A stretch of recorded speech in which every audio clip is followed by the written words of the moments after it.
Assim, houve um movimento, né? Tem uma questão que não pode usar o gramado, times da Série da Série A1 não pode ceder o gramado. Aí a Inter está se preparando, parece que tem um movimento no Independente se preparando para a eventual Copinha. Aí fui perguntar sobre a questão da sede se Limeira seria a sede da Copinha. E essa pessoa me comentou, falou o seguinte, olha, Limeira seria a sede se o Limeirão cedesse o gramado para os jogos. O que, para mim, eu sou contra, porque eu acho que eu acompanhei o gramado em 2016, o problema são os 2 jogos seguidos. Existe alguma possibilidade, você ouve alguma coisa de que Limeira pode ser sede? Porque pelos lados do Pradão, Edmar, eu já perguntei lá para os lados do Pradão, não tem conversa nenhuma sobre Copinha. E se tivesse uma vontade de São Paulo, poderia ter aqui. E por que eu estou falando isso? A Fonte Luminosa deve ceder o gramado para a Copinha. Já cedeu em, acho que é 1 ou 2 Copinhas atrás. E veio esse negócio do Limeirão. Limeira pode ceder? Você está sabendo alguma informação que pode ser sede e que poderia eventualmente ser no Limeirão? Pilon, em relação à possibilidade, eu não posso falar, porque isso é uma coisa que vem de cima em relação a clube, a cidade, a prefeitura, tudo isso. Agora, em relação a ouvir alguma coisa, nada. Tanto é que o nosso planejamento é todo feito para viajar, para fazer uma sede fora.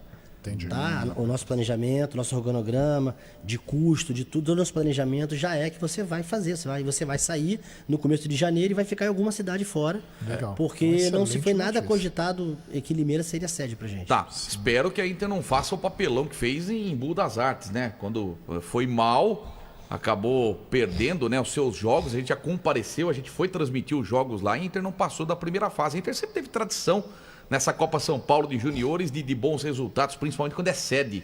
Pô, a Inter em 2003 foi 3ª colocada, ganhou do Vasco na disputa por pênaltis após 2-2 no tempo normal, foi eliminado pelo Palmeiras por 7-1, mas fazendo 1-0 com o Tuti, tomou a virada com Diego Souza, com Wagner Love, com Alceu e companhia limitada. O Edilson será o técnico da Inter na Copa São Paulo, tá confirmado. Se a gente fugir disso, a gente foge do nosso conceito que a gente foi combinado lá atrás. Não, perfeito. Só para o torcedor ficar ciente. Então, o Edilson Santos vai ser o técnico da treinador, Inter na Copa São Paulo. Com o PC. Com o PC. O elenco foi mantido, o elenco teve dispensas, chegaram novos meninos em relação ao Campeonato Paulista Sub-20. A gente manteve 70% do grupo, 60%, 70%. Houveram dispensas. E estão chegando os jogadores, a gente tem que qualificar, né? Se a gente faz uma competição, por mais que a gente tenha ficado muito satisfeito com o que nós fizemos na competição, não por resultados, não pela classificação, mas pelos jogos, porque eu sempre falo para vocês do nosso time ser um time 0-4, 0-3, fizemos bons jogos, tudo, colhemos frutos. Eu acho que se de repente a gente não tivesse perdido os garotos pro profissional para a Série D, eles tivessem jogado desde o começo, nós teríamos classificado, mas a gente sabe que ficou faltando alguma coisa. A gente sabe que você tem que qualificar para jogar a Copa São Paulo, é a competição mais difícil. Então a gente está em busca de qualificar esse elenco para a competição. Você falou desses meninos que defenderam a Inter na Série D. Vou citar alguns casos aqui. Fernandes, Vitinho, Vitor Moura, Bruno Santos, o alemão agora, Igor Gabriel. Mas o Igor Gabriel, ele já estava no profissional. Perfeito. Nós que trouxemos ele para fazer os jogos finais. E ele vai para a Copa São Paulo? Vai para a Copa São Paulo. Então todos esses nomes todos vão para a Copa São Paulo. Todos estarão na Copa São Paulo. Pô, então a Inter não vai fazer um papel de figurante. O alemão também. Também, todos esses vão para a Copa São Paulo. Então a Inter não vai ser figurante. Foi a conversa que eu tive com o Thiago na semana passada. Até deixar bem claro do apoio que o Thiago, cara. O Thiago é um cara formidável. O apoio que ele dá para o nosso trabalho da base. Ele conseguiu dar continuidade ao que o Henrico fazia com a gente, o apoio e tudo. E ele foi bem claro. Ele me chama de Marcelo. Ele falou, Marção, todos que têm idade vão jogar a Copa São Paulo. Nós vamos com força máxima. E vamos reforçar. Todos que têm idade de jogar vão jogar a Copa São Paulo. Goleiro, quem é? Não, o goleiro está. A gente tem o Biló, tem o Igor e tem o Felipe. Mas estamos em busca de trazer um goleiro para jogar também. Me informaram que vocês iriam trazer um novo goleiro. Vamos trazer um goleiro para jogar. Você acredita que no Campeonato Paulista Sub-20 a derrota determinante para a desclassificação foi para o São Carlos aqui? Cara, ganhando os dois jogos, o jogo do Independente e o jogo do São Carlos. Eu acho que foram 2 jogos que a gente tinha grande possibilidade de ganhar. É o que você falou, a gente estava bem no jogo, na partida. A gente perde pênalti num jogo, Isso. a gente entrega um gol no outro jogo. Mas eu acho que foram as 2 partidas determinantes. Porque, assim, cara, contra o Ferroviária, que era o grande time, nós ganhamos umas e perdemos outra. Com o Independente nós ganhamos uma e perdemos outra. Mas o São Carlense, para mim, foi o principal, que nós empatamos e perdemos. Porque era uma equipe que a gente não contava com esses resultados. O 15, nós empatamos e perdemos. Mas a gente sabia que era uma equipe forte, uma equipe que jogava com jogadores 0-1, 0-2. Você já tinha esse planejamento de resultado. O São Carlense, a gente não tinha um planejamento de em 2 jogos só fazer 1 ponto. A gente esperava uma vitória e um empate, ou uma vitória e uma derrota, ou 2 vitórias. Pô, a gente empatou lá e perdeu em casa. Não, e tava 2-0 pro São Carlos lá, a Inter empatou e nós empatamos o jogo. os acréscimos. Isso aí, empatamos o jogo. E aqui, um jogo mais fácil, a gente conseguiu perder o jogo. Então, eu acho que ali foi determinante. Esse jogo foi determinante. O jogo do Independente, eu acho que fez diferença porque, pela dimensão da coisa, deu uma caída, porque você perdeu pro rival, na cidade. E aí vai decidir lá em Piracicaba. Aí você joga a obrigação de você fazer um jogo forte, de repente tivesse ganho em casa, ou até empatado. Hoje nós ficamos fora por causa de 1 ponto, pô. Nós ficamos fora da classificação por causa de 1 ponto. Exatamente. Porque qualquer um desses 2 jogos fariam diferença para nossa classificação. Para completar esse primeiro bloco, você manteve 70% do elenco? Quantos reforços chegam para a Copa São Paulo? A nossa ideia é de 8 a 10 jogadores. Mas aí, ao contrário, você não vai buscar em peneiras. São jogadores pontuais. Não, são jogadores pontuais agora. E a maioria vem de onde? Nós temos um mapeamento. Nós temos hoje um mapeamento de quase 30 jogadores do Brasil todo. De equipes do Brasil, equipes de Isso. qualificadas. Vem reforços de jogadores que enfrentaram a Inter nessa primeira fase?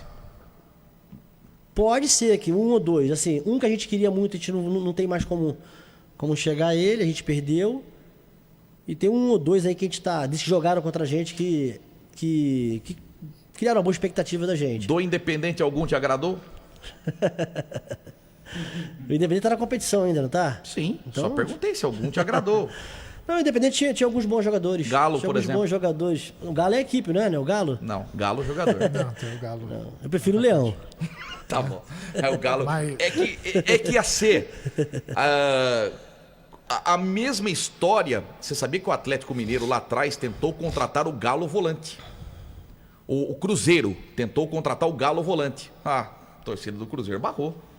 Pô, Galo, como é que vai a torcida do Cruzeiro? Vai gritar Galo, se o Galo faz um gol, não tem como, então não deu certo a negociação. Mas é um menino que tem muito futuro. Não, ele é bom jogador, Ele é muito bom. Se tivesse a possibilidade, eu te usaria o nome dele de batismo, não tem problema não. Você sabe que o goleiro da Inter na Copa São Paulo de Juniores em Embu das Artes, o sobrenome era Galo. Você sabia, né? Por isso que o time foi mal pra caramba, né? Não. Você falou que o time foi... Galo, Você falou que o time foi péssimo, pô. Você já incorporou essa rivalidade. Você falou que o time foi péssimo, pô. O cara nem chegou, já incorporou mas você não essa falou, rivalidade. Não, você não falou que o time foi péssimo, fez um papelão. Mas o goleiro foi bem, não foi Pô, mal. mas é você que falou que o time foi péssimo. Não, falei, então, usei a palavra péssimo, não, foi mal. Não, você falou que fez um papelão. Não, fez um papelão. Perdeu Você falou que fez um papelão. Bem, Ó, aqui tudo é gravado. Aqui tudo é gravado. Aqui tudo você falou papelão.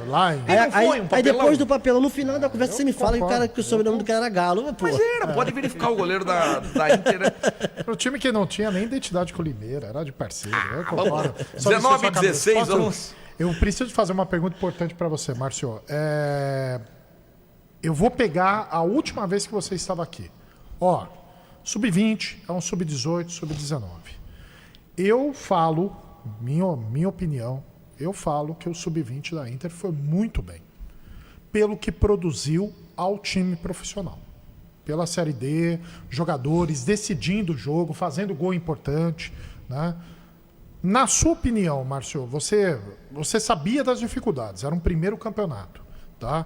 Conversando com pessoas muito próximas aí de você, eles falaram, poxa, Marcelo, nós subimos 5 jogadores para o profissional. Você ficou satisfeito? Foi acima da sua expectativa? Você achava que dava para fazer algo a mais ou superou a sua expectativa esse primeiro ano de sub-20? Filão, vou te ser sincero. Eu fiquei muito feliz com o que foi feito, com o que foi produzido.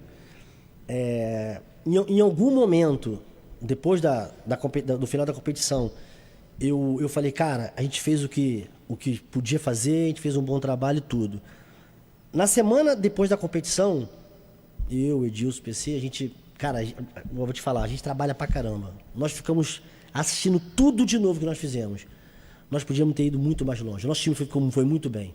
Nós vimos os nossos jogos, tirando o jogo do Independente, eu acho. Independente, que a gente foi muito mal em casa, que a gente foi muito mal no jogo em casa, não teve nenhum jogo que uma equipe foi superior a gente. O jogo lá em Araraquara contra a Ferroviária, eles fizeram um primeiro tempo muito melhor do que o nosso e nós fizemos um segundo muito melhor do que o deles. Tivemos chances de empatar, de virar. Então, você vendo depois, dá aquele gostinho de que podia ter chegado mais. O nosso trabalho foi muito bem feito, como você falou. Aí eu volto a falar, por um time sub-18, só que um time de muito conceito, de muita qualidade, um time que fez grandes jogos. Eu fiz até um comentário outro dia, eu falei assim, cara, nós não fizemos... todas as nossas derrotas foram por um gol de diferença só.